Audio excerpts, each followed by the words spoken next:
Bonjour à tous, bienvenue sur ma chaîne, je suis ravie de vous retrouver pour une vidéo qui sera une vidéo pâle de l'été.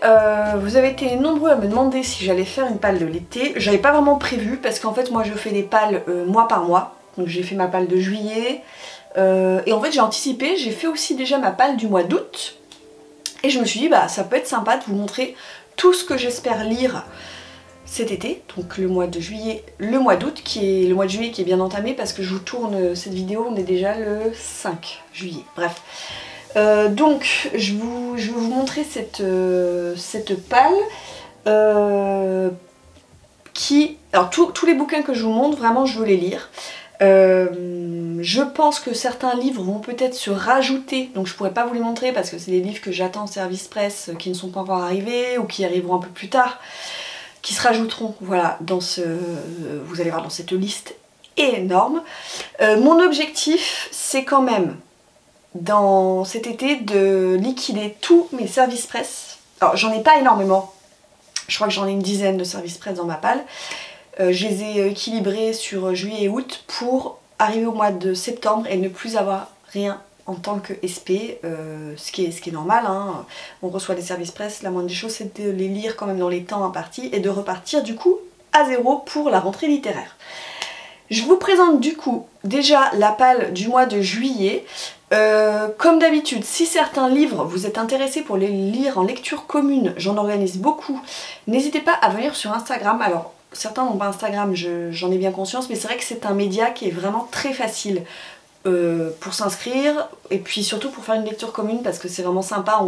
Je crée un groupe privé et puis ensuite on échange, on peut faire des vocaux, on peut s'envoyer des messages, c'est quand même super bien et en général ça se passe bien et ça motive en plus à lire. Donc n'hésitez pas à me suivre sur Instagram si vous voulez faire une lecture commune parmi la multitude de lectures que je vais vous présenter. Je ne sais pas si j'ai fait des... Non, il n'y a pas de genre. Enfin j'ai essayé mais bon ça va peut-être venir.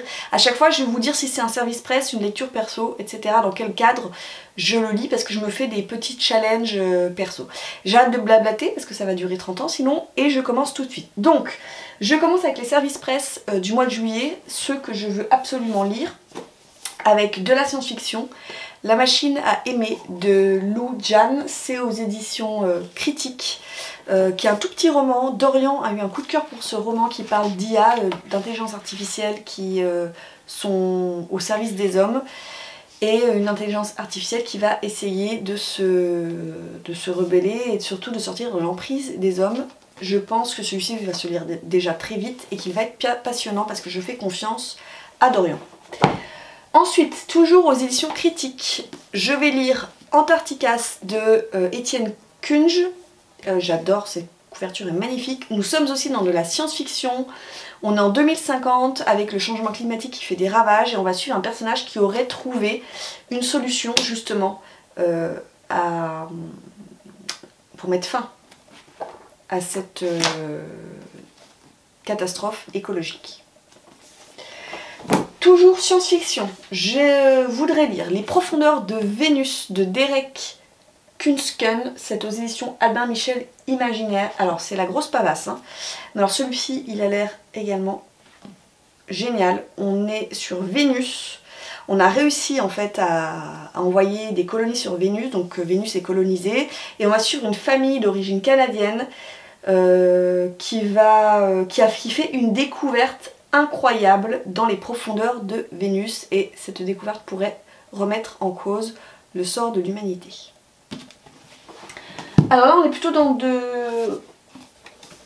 fantasy. Fantasy, il faut absolument que je lise. Alors c'est un tome 2, toujours service presse. D'ailleurs ce que je vous ai présenté là c'est du... Ouais, je vous ai présenté mes services presse. Vous voyez c'est que de la SF et de la fantasy.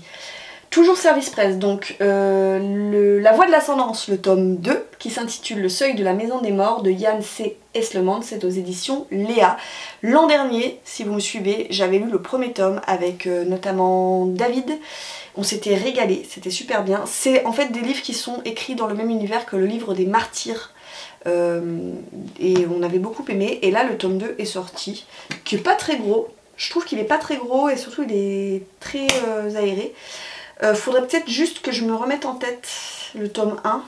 J'irai relire des chroniques, mais il sera lu également. Et là on est dans la fantaisie. Et dernier service presse que je veux lire au mois de juillet, c'est E-Mills d'Emmanuel Chastelière aux éditions Argile. Cette couverture est dingue, ils ont vraiment fait un travail de folie.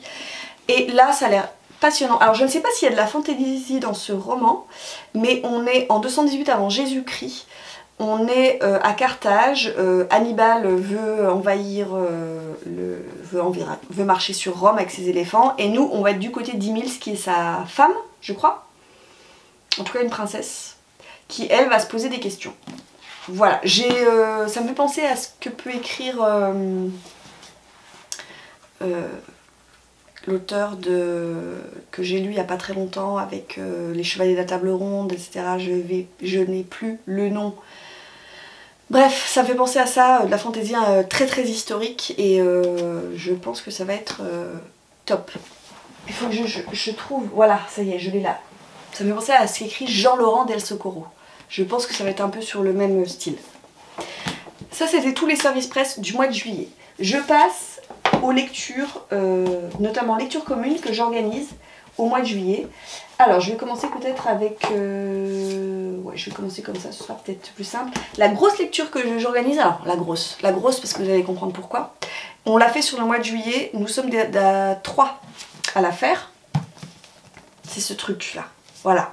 C'est pas le plus gros que j'ai, hein. C'est pas le plus gros.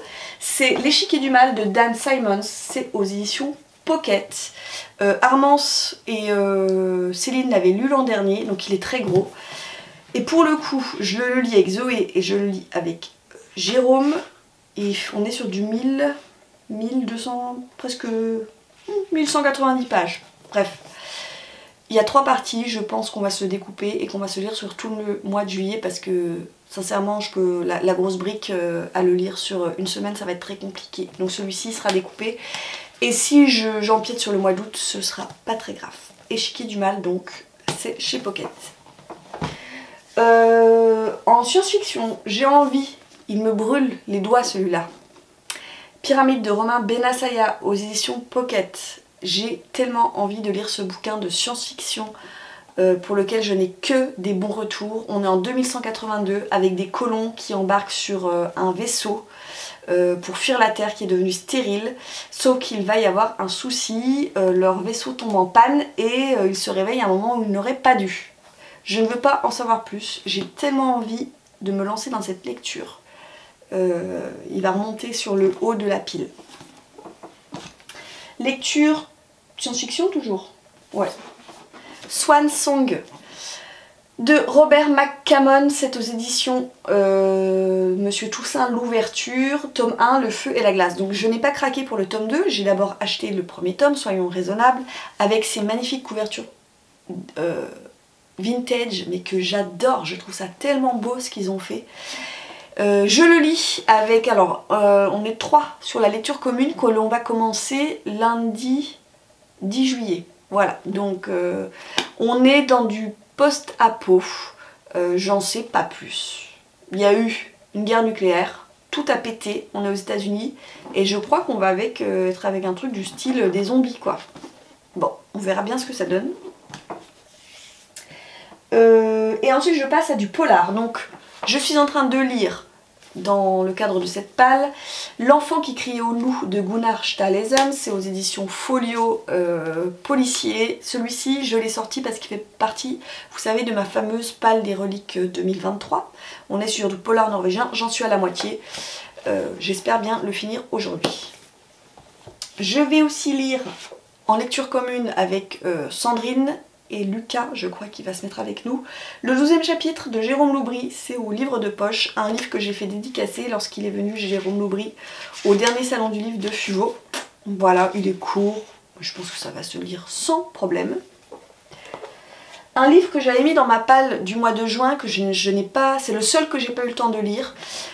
J'aimerais bien le lire cette fois-ci avec Jérôme, toujours avec mon GG, on voudrait lire donc Sambre d'Alice Géraud, c'est chez JC Lattès. Nous l'avions acheté au quai du Polar, donc il est dédicacé par l'autrice.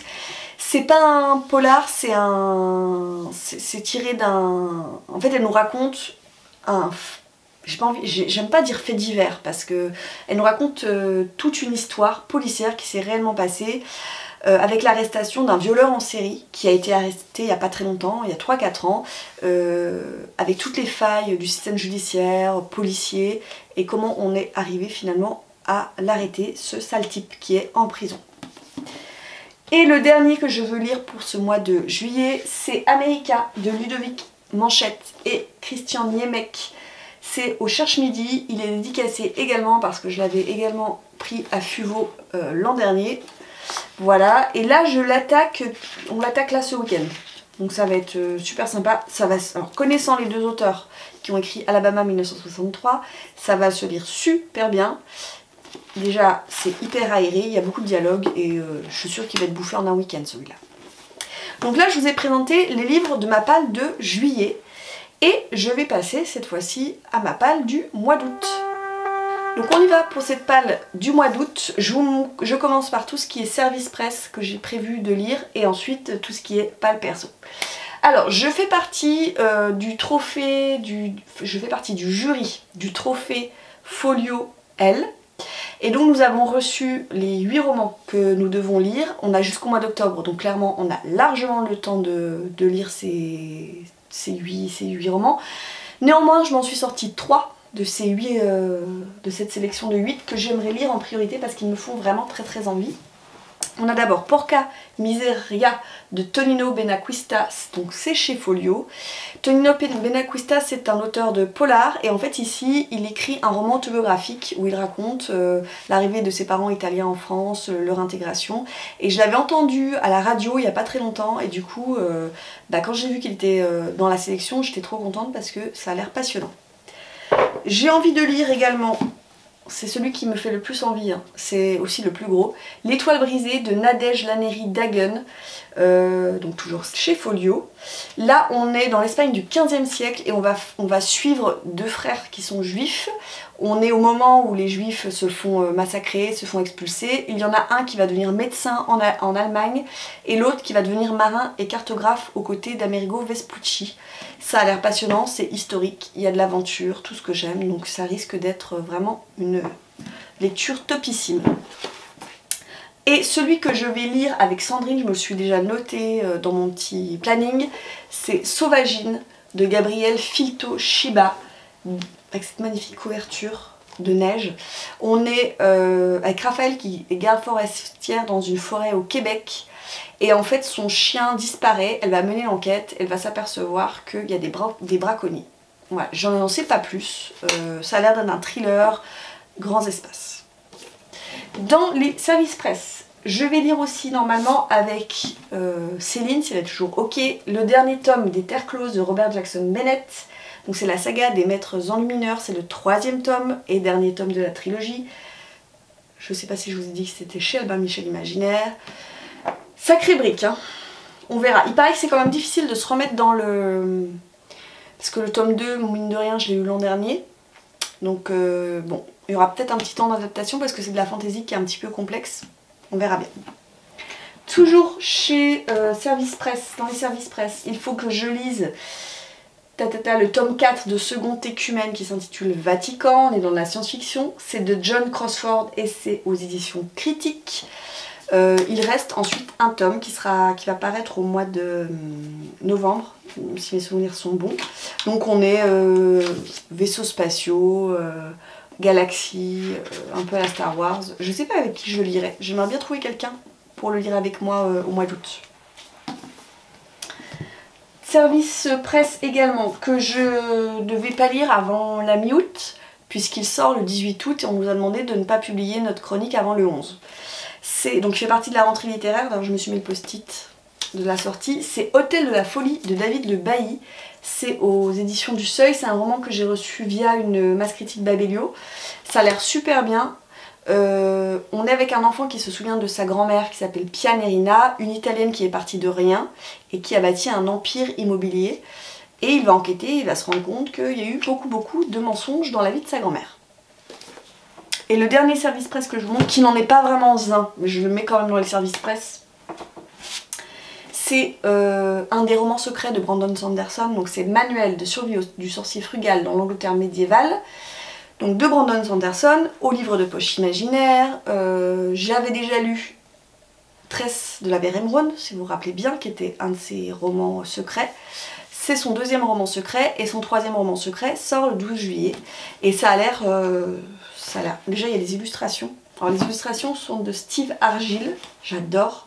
Et ça a l'air d'être what the fuck, ça a l'air d'être trop bien. Donc j'ai hâte de découvrir ce livre. Ça, c'est pour mes services presse. Je montre mon énorme pile de lecture perso. J'ai un thriller. Et ensuite, c'est de la fantasy, du fantastique, de la SF. Alors, je vais lire Train d'enfer pour Ange Rouge, suivi de Deuil de miel de Franck Tillier. Donc c'est le premier tome de la saga Charcot, publié chez Pocket. Pourquoi je le lis en août? Parce que pour mon club de lecture, c'est Franck Tillier que nous devons lire. Et j'ai envie de commencer sa saga Charcot. Donc, je me suis dit, why not? Ensuite, j'aimerais continuer avec mes deux GG, donc Géraldine et Jérôme. Toujours la Moira de Henri Lovenbruck, donc c'est l'intégrale de chez J'ai lu. Nous avons déjà lu la première partie. Nous aimerions lire la deuxième partie, en tout cas au mois d'août. Voilà, moi je me fixe de lire la deuxième partie au mois d'août, parce qu'en fait il y a 3 tomes à l'intérieur de cette intégrale, donc on a lu le premier tome, on aimerait lire le deuxième tome, et puis le troisième tome, on se le lira peut-être au mois de septembre, comme ça on l'aura lu en entier. Et là on est dans de la fantaisie un peu médiévale. J'aimerais me sortir un petit King aussi quand même, parce que chaque année, en été, j'essaie de me faire un King. Alors j'ai pas pris le plus fin, voilà la pavasse, ouais, hein. J'ai pris Bazar au livre de poche, dans ces superbes rééditions, je les trouve tellement belles. C'est du King, donc de toute façon, ah ouais, 880 pages. Donc, on verra bien. Mais j'ai tellement envie de le découvrir parce que je n'ai vu que d'excellentes critiques sur ce roman. Celui-ci, c'est pareil, c'est comme Pyramide tout à l'heure, c'est de la SF qui me fait tellement envie. C'est Eversion d'Alastair Reynolds, c'est aux éditions Le Bélial. J'ai tellement envie de le dégommer. Mais c'est ça, il y a tellement de livres qui me font envie dans ma palle. On est sur un bateau. On est en Norvège, je crois que c'est en Norvège, au 19e siècle, et en fait, un bateau qui va découvrir quelque chose, qui va remettre en cause toutes les connaissances. Voilà, ça a l'air fabuleux. J'arrive au bout, il en reste 2. J'ai sorti 2 romans, non pas du tout, j'ai sorti un roman de ma palle des reliques 2023 pour le mois d'août, et j'ai sélectionné un roman. Je crois que c'est de la science-fiction. Je suis pas sûre de moi là. Donc j'ai sorti La bibliothèque de Manchar de Scott Hawkins chez Folio SF. Oui, donc c'est marqué dessus, donc c'est de la science-fiction. Caro, réfléchis. On est avec une jeune américaine qui s'appelle Caroline, qui va s'apercevoir, qui va rencontrer un mystérieux personnage qu'elle appelle Père, avec une majuscule. Et elle va devoir défendre une mystérieuse bibliothèque. Je n'en sais pas plus. Ça a l'air très mystérieux. J'espère bien pouvoir enfin le sortir parce que Pâle de la relique 2023, celui-là, faut vraiment que je le sorte.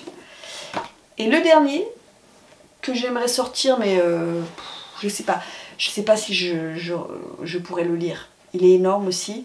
C'est parce que c'est David qui, en regardant ma palle, m'a dit celui-ci il est super, sors-le, il est vraiment bien.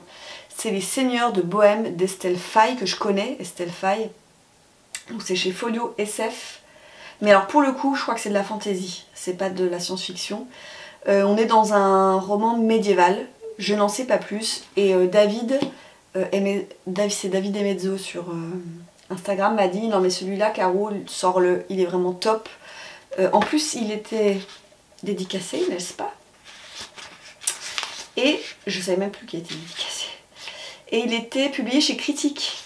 Voilà, et bah, vous avez vu, j'en ai des romans critiques et j'aime bien ce que font les éditions critiques, donc je me dis que ça doit être aussi du bon. Ouh. Bon, j'ai 2 énormes piles, ça va de soi que je pense que je ne pourrai pas tout lire malheureusement parce que je ne vais pas faire que lire de mon été, mais j'aimerais vraiment lire un maximum de ces bouquins, faire descendre ma palle de SP, faire descendre ma palle des reliques de la palle 2023, ce serait vraiment mon objectif premier. Voilà, vous savez tout, n'hésitez pas à me dire si certains livres vous les avez lus, aimés, pas aimés, laissez-moi un petit commentaire, n'hésitez pas à me rejoindre sur Instagram pour une lecture commune. En attendant, je vous souhaite un magnifique été, je vous souhaite de faire de belles découvertes livresques, de très très belles lectures à la plage, à la montagne ou chez vous tranquillement. Voilà, prenez soin de vous et je vous dis à bientôt pour une nouvelle vidéo. Ciao!